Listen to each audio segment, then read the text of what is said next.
नमस्कार, अरुणाचल समाचार में आपका स्वागत है। मैं हूं रायनौमी। आइए बुलेटिन में सबसे पहले देखते हैं मुख्य समाचार।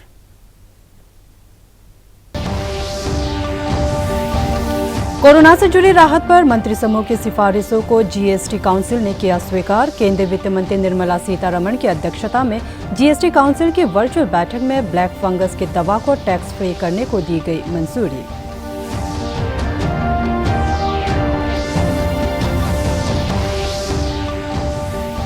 देश में शुक्रवार को कोरोना के 84,332 नए मामले आए सामने और 1,21,000 रोगी हुए स्वस्थ। अरुणाचल प्रदेश में पिछले 24 घंटे में कोविड संक्रमण के 358 नए मामले और 288 रोगी हुए स्वस्थ।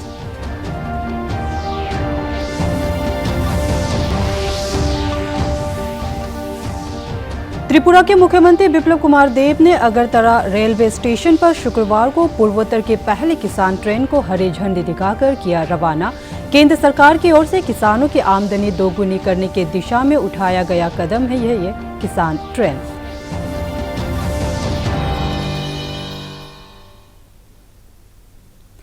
कोरोना से जुड़ी राहत पर मंत्री समूह की सिफारिशों को आज जीएसटी काउंसिल ने स्वीकार कर लिया। केंद्रीय वित्त मंत्री निर्मला सीतारमण की अध्यक्षता में जीएसटी काउंसिल की वर्चुअल बैठक में ब्लैक फंगस की दवा को टैक्स फ्री करने को मंजूरी दी गई। जीएसटी काउंसिल ने कोरोना वैक्सीन पर 5% जीएसटी को बरकरार रखा है। बैठक के बाद प्रेस कॉन्फ्रेंस में केंद्रीय वित्त मंत्री निर्मला सीतारमण ने स्पष्ट किया कि केंद्र सरकार 75% कोविड वैक्सीन की खरीद कर रही है और उस पर जीएसटी भी दे रही है।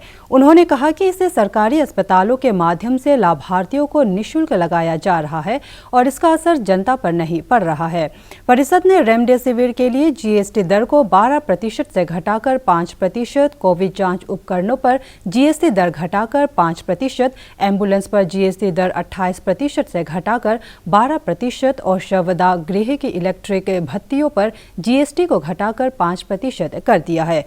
वित्त मंत्री ने कहा कि जीएसटी परिषद में आज लिए गए सभी निर्णय 30 सितंबर तक मान्य रहेंगे। देशव्यापी टीकाकरण अभियान के अंतर्गत पिछले 24 घंटे में 34,33,000 से भी ज्यादा लोगों को कोविड टीका लगाया गया। केंद्रीय स्वास्थ्य मंत्रालय के अनुसार देश में शुक्रवार को कोरोना के 84,332 नए मामले सामने आए और 1,21,000 रोगी स्वस्थ हुए। इस दौरान कोविड से 4,000 से अधिक रोगियों की मौत हो गई। देश में कोरोना के सक्रिय मामलों की संख्या घटकर 10,80,000 रह गई है और रिकवरी दर बढ़कर 95.07% हो गई है। पिछले 24 घंटे में 19,20,000 कोविड सैंपल की जांच की गई। अरुणाचल प्रदेश में पिछले 24 घंटे में कोविड संक्रमण के 358 नए मामले सामने आए और 288 रोगी स्वस्थ हुए। राज्य में कोविड के सक्रिय मामलों की संख्या बढ़कर 3,274 हो गई है और रिकवरी दर घटकर 88.94% हो गई है। शुक्रवार को कोविड से 5 रोगियों की मौत होने से राज्य में इस महामारी से मरने वालों की संख्या बढ़कर 138 हो गई है। पिछले 24 घंटे में कोरोना जांच के लिए राज्य भर से 5,673 सैंपल एकत्र किए गए।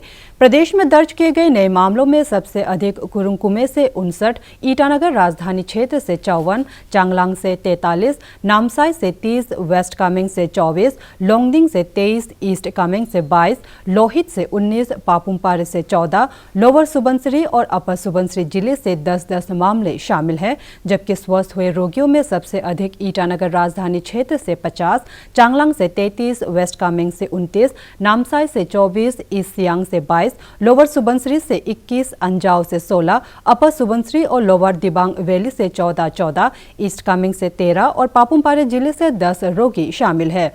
इधर शिक्षा मंत्री और स्थानीय विधायक ताबा तेदिर ने लोअर सुबनसिरी जिले के नेपको कॉलोनी, पोसा, न्यू पीतापुल और तोल तान्यो कंटेनमेंट जोन के लिए आवश्यक वस्तुओं के लिए वितरण के लिए वाहन को रवाना किया। इसमें मेडिकल टीम कंटेनमेंट जोन में कोविड जांच के अलावा लोगों के बीच आवश्यक वस्तुओं का भी वितरण करेगी। अरुणाचल प्रदेश के सभी जिलों में कोविड टीकाकरण प्रभावी तरीके से चल रहा है।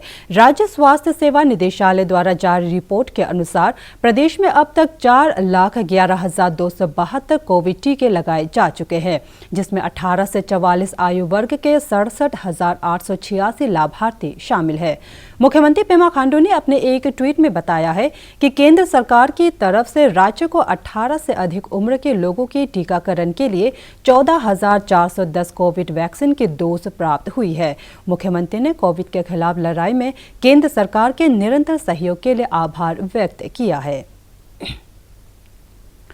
अरुणाचल प्रदेश राज्य विधानसभा के डिप्टी स्पीकर तेसाम पोंगते ने प्रदेश के लोगों से कोविड के खिलाफ लड़ाई को सफल बनाने के लिए स्वास्थ्य विभाग द्वारा जारी दिशा निर्देशों का पालन करने और जल्द कोरोना का टीका लगवाने की अपील की है। उन्होंने लोगों से अफवाहों पर ध्यान न देते हुए सरकार की ओर से जारी अधिसूचना पर भरोसा करते हुए कोविड टीका लगाने और अन्य लोगों को भी इसके लिए प्रोत्साहित करने की अपील की है। और उसको ऑनलाइन करना है। उसके बाद आप लोग वैक्सीन जहाँ वैक्सीनेट करते हैं सेंटर में जाकर के आप लोग ले लीजिए। उसके बाद 45 इयर्स एंड एबव उसका भी तो अभी गांव-गांव में भी, उसके बाद एरिया में भी चल रहा है, उसमें भी आप लोग वैक्सीन को लेना है। टीकाकरण को आप लोग सक्सेस कराने के लिए कोशिश करना है। जो गवर्नमेंट का तरफ से जो साइंटिस्ट ने, जो डॉक्टर्स ने और गवर्नमेंट अप्रूव करके लोग को जो टीका लगाने के लिए मुहिम चला रहा है, उसमें हम लोग साथ देना है, उसमें विश्वास करना है, ना कि हम लोग जो फेक न्यूज़ का ऊपर विश्वास करें। इसलिए मैं स्पेशली गांव वाला के लिए मेरा तरफ से एक रिक्वेस्ट है, आदरणीय है। मैं सबको यही रिक्वेस्ट करूँगा, आप सब वैक्सीनेट कीजिए। ये टीकाकरण करना है कोविड के लिए, अदरवाइज हम सब का ज़िंदगी में बहुत ख़राब हो सकता है, क्योंकि कोविड एक बार इफेक्ट होने के बाद बहुत लोग अपना ज़िंदगी के लिए लड़ना पड़ता है।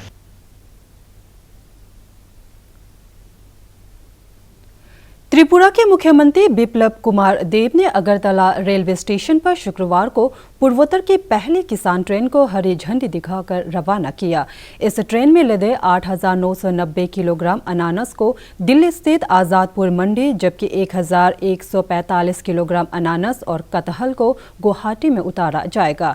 किसान ट्रेन को हरी झंडी दिखाने के बाद मुख्यमंत्री देव ने कहा कि अभी महामारी को देखते हुए सिर्फ अनानास और कटहल की ही भेजे जा रहे हैं।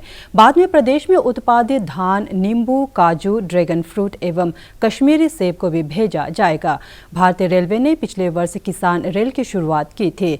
इसके तहत दूर दराज के इलाकों से सब्जियों, फलों, दूध, मांस आदि को बड़ी मंडियों में पहुंचाया जाता है। इसे केंद्र सरकार की ओर से किसानों की आमदनी दोगुनी करने की दिशा में उठाया गया एक कदम माना जाता है। भारतीय रेलवे काफी कम दरों पर किसानों को ये सुविधा मुहैया कराती है।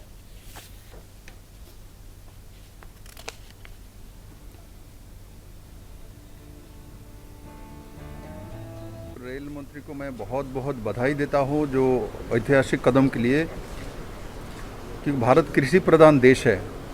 कभी भी त्रिपुरा के लोगों ने, किसी भी किसान ने कभी कल्पना भी नहीं की थी जो यहाँ से ट्रेन जाएगी और पर किलो में 2 रुपये 25 पैसा खर्चा करके दिल्ली में पहुँचा देगा, 2 रुपये 77 पैसा खर्चा करके कलकत्ता में पहुँचा देगा और ओनली 88 पैसे में वो गुवाहाटी तक पहुँचा देगा।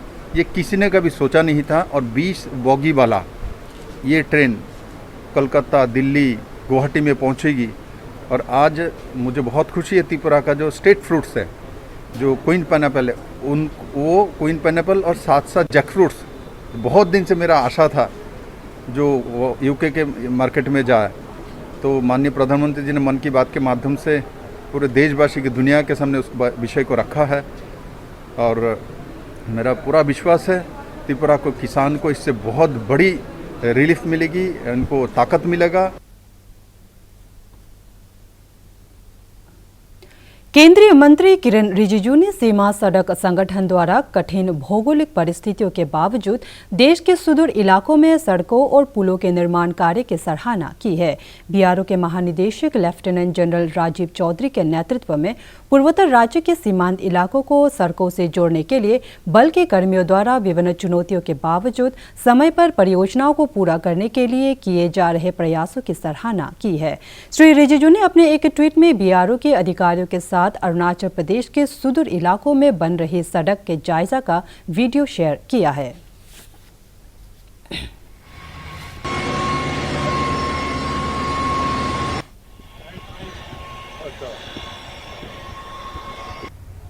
ये जगह कठिन है, रास्ता बनाना आसान नहीं है, लेकिन गवर्नमेंट चाहने से कर सकता है ना, तो क्यों नहीं बनाया, ये हम लोग ने क्वेश्चन किया। और जब से मोदी साहब प्राइम मिनिस्टर बना, हम लोग चाहता है कि गांव-गांव तक रास्ता पहुंचना चाहिए। तो अभी हम खुद जाके बहुत अच्छा लगा, अभी हम गाड़ी में बैठ के वीडियो भी लिया है कि यहाँ रास्ता अच्छा है कि नहीं, हम खुद वीडियो लिया है। कोई जगह में अभी बनाना बाकी है, लेकिन ज्यादातर ये एरिया में अच्छा हो गया रास्ता। ये दोनों का मिठाई है अच्छा,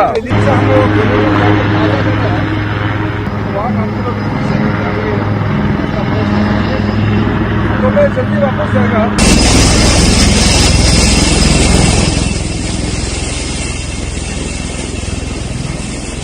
केंद्रीय खेल और युवा मामला मंत्री किरण रिजिजू ने खिलाड़ियों के लिए खेल चिकित्सा स्वास्थ्य लाभ सहायता सरल बनाने के लिए केंद्रीय एथलेटिक चोट प्रबंधन प्रणाली CAIMS की शुरुआत की है। इसका आरंभ 2024 ओलंपिक में भाग लेने वाले खिलाड़ियों के प्रशिक्षण में होगा। इस प्रणाली का उद्देश्य खिलाड़ियों को उनके स्थान के निकट सर्वश्रेष्ठ चोट प्रबंधन सहायता प्रदान करना है। ये देश भर के खिलाड़ियों के लिए समुचित उपचार प्रोटोकॉल को मानकीकृत करने में मदद करेगा। CIMS की कोर कमेटी में डॉक्टर SKS मरिया, दिनसो पारदीवाला, डॉक्टर BV श्रीनिवास और श्रीकांत अयंकर जैसे प्रख्यात विशेषज्ञ शामिल हैं। श्री रिजिजू ने इस शुरुआत की सराहना करते हुए कहा कि लंबे समय से देश में एक केंद्रीकृत एथलेटिक चोट प्रबंधन प्रणाली की प्रतीक्षा थी। उन्होंने कहा कि चोट लगने पर समय पर इलाज नहीं मिलने से खिलाड़ियों का कैरियर प्रभावित होता है। पूर्वोत्तर राज्यों के विधानसभा अध्यक्षों ने नस्ली भेदभाव के मुद्दे पर केंद्र के नेताओं से मिलने का निर्णय लिया है। शुक्रवार को अरुणाचल प्रदेश विधानसभा के अध्यक्ष पासांग दोरजी सोना की अध्यक्षता में वर्चुअल बैठक में देश के विभिन्न हिस्सों में पूर्वोत्तर राज्यों के लोगों के साथ भेदभाव से जुड़े मुद्दे पर चर्चा की गई। बैठक के दौरान श्री सोना ने NCERT की पुस्तकों में पूर्वोत्तर राज्यों के इतिहास, भूगोल, संस्कृति और लोगों के रहन सहन को शामिल करने का सुझाव दिया। बैठक के दौरान इस समस्या के स्थायी समाधान के लिए केंद्रीय नेतृत्व को संयुक्त रूप से एक ज्ञापन सौंपने पर सहमति बनी।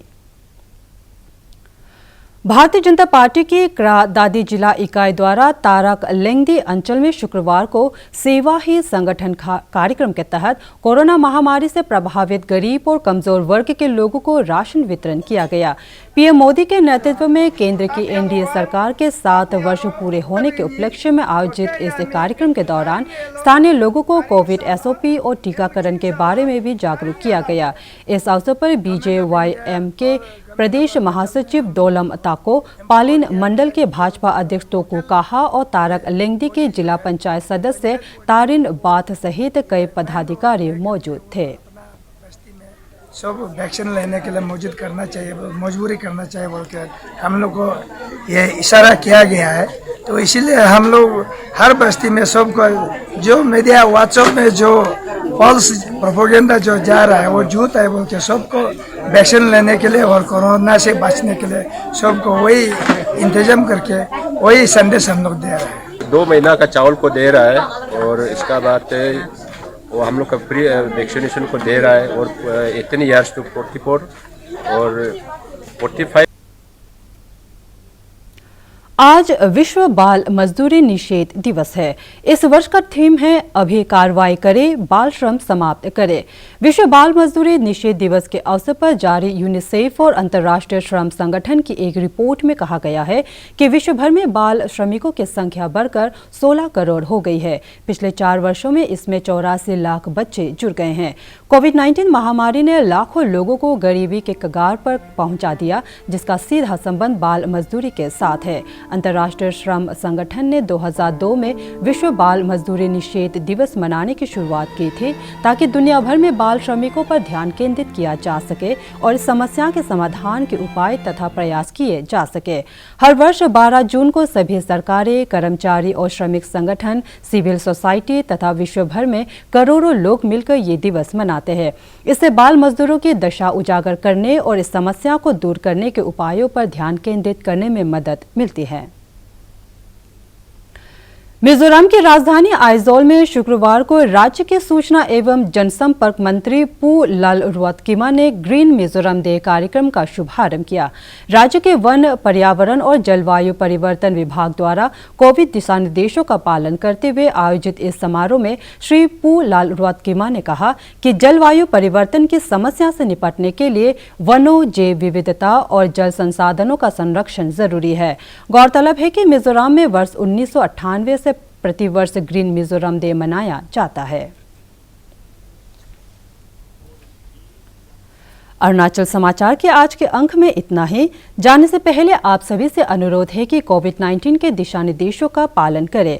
हमेशा मास्क लगाए, बार बार हाथ धोए, सोशल डिस्टेंसिंग के नियमों को मानें। कोरोना महामारी से बचाव के लिए आपका वैक्सीन लगवाना भी जरूरी है। अगर आप वैक्सीन लगवाने के पात्र हैं तो जरूर लगवाएं। हम कल फिर हाजिर होंगे अरुणाचल और देश दुनिया की खबरों के साथ। चलते चलते आपको बता दें कि आप अरुणाचल समाचार हमारे YouTube channel DD news Arunachal पर भी देख सकते हैं। देखते रहिए अरुण प्रभा। नमस्कार।